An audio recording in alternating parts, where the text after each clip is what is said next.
But here's what the great law says. It does not say, if you need, you will reap. That's not what it says. Someone says, well, I really need to reap. Then you must learn the basic law. And without education, see, you'll be left behind. Here's what it says. In order to reap, you must plant.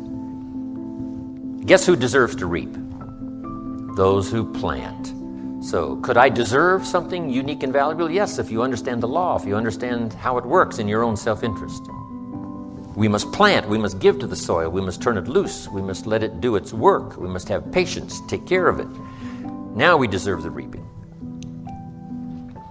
If you need, you must plant. Next, if you need to find, in your own self-interest, if you need to find, here's what it says, you must search to find. Finding is reserved for those that search. They're the ones that deserve it. Somebody who says, well, this person really needs to find a good idea, then they must go searching. You must go to the library. You must go to the seminars.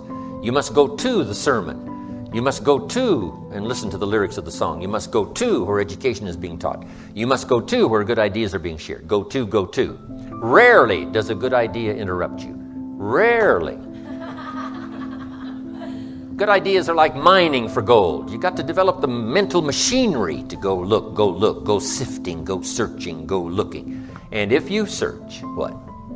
You will find. The promise is there for everyone in their own self-interest. You'll find all you need to find. If you search for it, you'll find everything you need for your health, everything you need for a flourishing lifestyle, everything you need for a good marriage, everything you need to strengthen your friendship, everything you need for economics. You will find if you'll do like you did today. Spend a couple of days searching, taking a look, seeing if someone has some good ideas to share. All things are conditional. God says, I'm an amateur on God, but God says, if you'll move toward me, what? I will move toward you. It's always conditional. Which could also be translated, God says, you don't move, I don't move.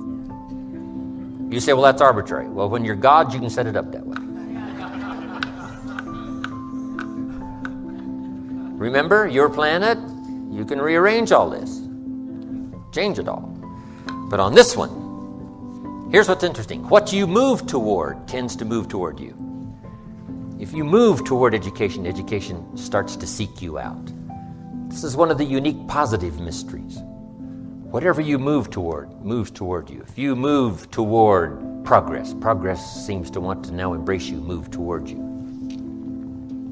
All life seems to wish to reward its benefactor. If you become the benefactor, you'll receive these incredible rewards. If you're the benefactor to the garden, the flowers seem to bloom and say, look at me, look how bright and beautiful I am because you took care of me. I wish to reward you by being beautiful, lovely, spectacular. Your own children, if you become their benefactor, they want to reward you with their progress. I taught my daughters how to swim, right? My daughters would say, and to dive. And my daughters would say, Daddy, watch. Look, watch. Look what you've created here. I mean, you've spent the time with me and, when it didn't go well, now look at me. This is the payoff. Watch me dive. I was their benefactor. Now all life wishes to respond to the benefactor. Those who give their time, give their effort, give their patience, give their ideas, the benefit of their experience. Now, whatever has benefited from that wishes to respond. The crop wishes to grow. The child wishes to show you how much progress they've made. That is so exciting. Otherwise, the wisdom is wasted. Otherwise, the emotion soon passes. Unless you put it into a disciplined activity. Capture it. Disciplines is called how to capture the emotion and how to capture the wisdom and translate it into equity. Disciplines. Now, here's what's important about disciplines. All disciplines affect each other. In fact, here's a good philosophical phrase. Everything affects everything else. Nothing stands alone. Don't be naive in saying, well, this doesn't matter. I'm telling you, everything matters. There are some things that matter more than others, but there isn't anything that doesn't matter. Okay. We all pity the man who says, Well, this is the only place I let down. Not true. Key to take home. Every letdown affects the rest of your performance. Every letdown affects the rest. This is part of the educational process on personal development. If you don't take the walk around the block, you probably won't do the apple a day. If you don't do the apple a day, you probably won't start building your library. If you don't build your library, you probably won't keep a journal, and you won't take pictures, and then you won't do this, you won't do wise things with your money, won't do wise things with your time, won't do wise things with your possibilities and relationships, and the first thing you know, 6 years of that accumulated, and we say you have messed up. So the whole key to reversing that process now is to start picking up these disciplines. Now here's the positive side. Every new discipline affects the rest of your disciplines. Every new one affects the rest. That's why action is so important. The least action, the smallest action. Take it. Because when you start accomplishing and the value starts to return from that one action, it'll inspire you to do the next one and the next one and the next one. You start walking around the block, it'll inspire you to get an apple. Get an apple, it'll inspire you to get a book. Get a book, it'll inspire you to get a journal. Get a journal, it'll inspire you to grow, develop some skills. All disciplines affect each other. Every lack affects the rest. Every new affects the rest. The key is to diminish the lack and set up the new. And you've started a whole new life process. Key. Also, one more thought on discipline. Here's the greatest value of discipline. Self-worth. Self-esteem. People are teaching self-esteem these days, but they don't connect it to disciplines. The least lack of discipline, and it starts to erode our psyche. One of the greatest temptations is to just ease up a little bit, right? The slightest lack of doing your best starts to erode the psyche. Instead of doing your best, doing just a little less than your best. Sure enough, you say, well, it's just going to affect my sales. No, it's going to affect your consciousness. It's going to affect your philosophy. Now you've begun in the slightest way to affect your own philosophy. Here's the problem with the least neglect. Neglect starts as an infection. And if you don't take care of it, it becomes a disease. And one neglect leads to another. And the worst of all, when neglect starts, it diminishes our self-worth, our self-confidence, our self-value. You say, well, how can I get back my self-respect? I'm telling you, you don't have to go to 29 classes. All you have to do is start the smallest discipline that now corresponds to your own philosophy, like I should, and I could, and I will. No longer will I let neglect stack up on me so that I will have the sorry scenario 6 years from now, giving some excuse instead of celebrating my progress. That's the key to discipline. Okay?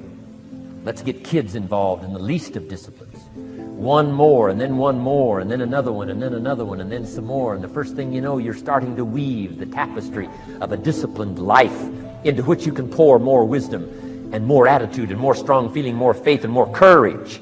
Now you've got something, a vessel in which to put it. And now the equities start to flow. And the early return, I'm telling you, if you'll start this process, the early return will have you so excited. You'll commit yourself to this strategy for the rest of your life. And we all have the ability to align ourselves with something that will outlast us, something that is bigger than ourselves, and energize and propel us to new levels of consciousness. So the highest state of consciousness would be to know that there is nothing that can stop you. That's right. And to know that whatever happens to us, we are better than that. That not to judge ourselves based upon the results that we're producing right now and based upon our circumstances. That our circumstances do not determine us. Even the results, they're only a reflection of what we've become. That's all. And we can always have more and do more because we can always become more. So once again, going back to the drawing board, working on ourselves, not even looking at the problem, not even focusing on the circumstances, but just working within, knowing that as I go within, as I read, as I meditate, as I begin to contemplate and become at one with this force that is within me, that this too shall pass away. It has not come to stay. Thank God it doesn't come to stay. That's right. The man said, thank God trouble don't last always, but he said, but it lasts long enough. Lasts long enough, plenty long enough. I've heard you say many times, you don't believe these things work. You know they work, don't you? Oh, yes. That's the only way that I've been able to do it. Yes. And it reminds me I must prove it every day. But if you can begin not to focus on and accept your current reality as what's it for you, beginning to know that you are involved in creating reality, and that breakthrough, the level of energy, the kind of thinking, the kind of person you must be in order to produce those results, that you're getting out of step with the common thinking of all mankind, that you're marching to the beat of a different drummer, and that can be lonely, and that can feel awkward and strange and weird, and it's okay. My challenge in our generation is that gradually, through entertainment, through television, through media, through every way possible, we are living in a generation of the dumbing down of ideas, because we have traded effectiveness for busyness. Statistics say, yeah, somebody ought to clap on that. We are busier than any other generation we have seen in the last 300 to 400 years. We are so busy. We are busier than a one-arm wallpaper hanger. We're just busy. You'll get it later. Don't worry about it. It'll hit you in a minute. We are just as busy as we can be, and we think because we're busy, we're effective.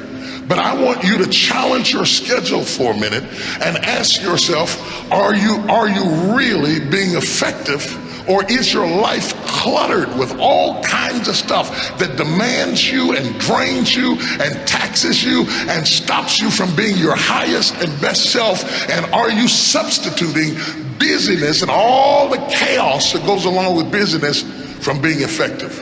Let me tell you, a bunch of scientists got together and they began to do some research, and they began to determine that 80% of the things we do are busy things that we do in an area that is not effective, that the average person only spends 20% of their time doing the thing that they are really gifted at, created at, passionate about, excited to do, and the rest of it is all the dismal, dumb stuff that we all have to do in order to survive. Just crazy stuff that we're doing.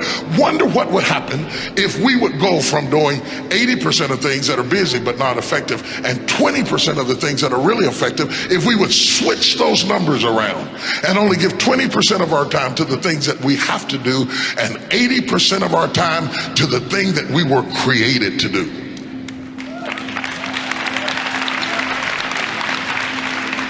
Wonder what would happen to your life. Now think about it a minute. There's a lot of things you could take from me and I could make it. You could take my suit, I got another one. You could take my car, I could get another one. You could take my house, I could get another house.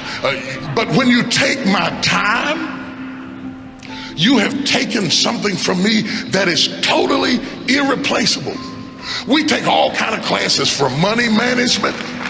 We know how to manage our money. We know how to repair our houses. We're working on our hair and our bodies and all of this kind of stuff. We do everything except the most important thing is to value our time. It takes time to be creative. You were meant to be creative.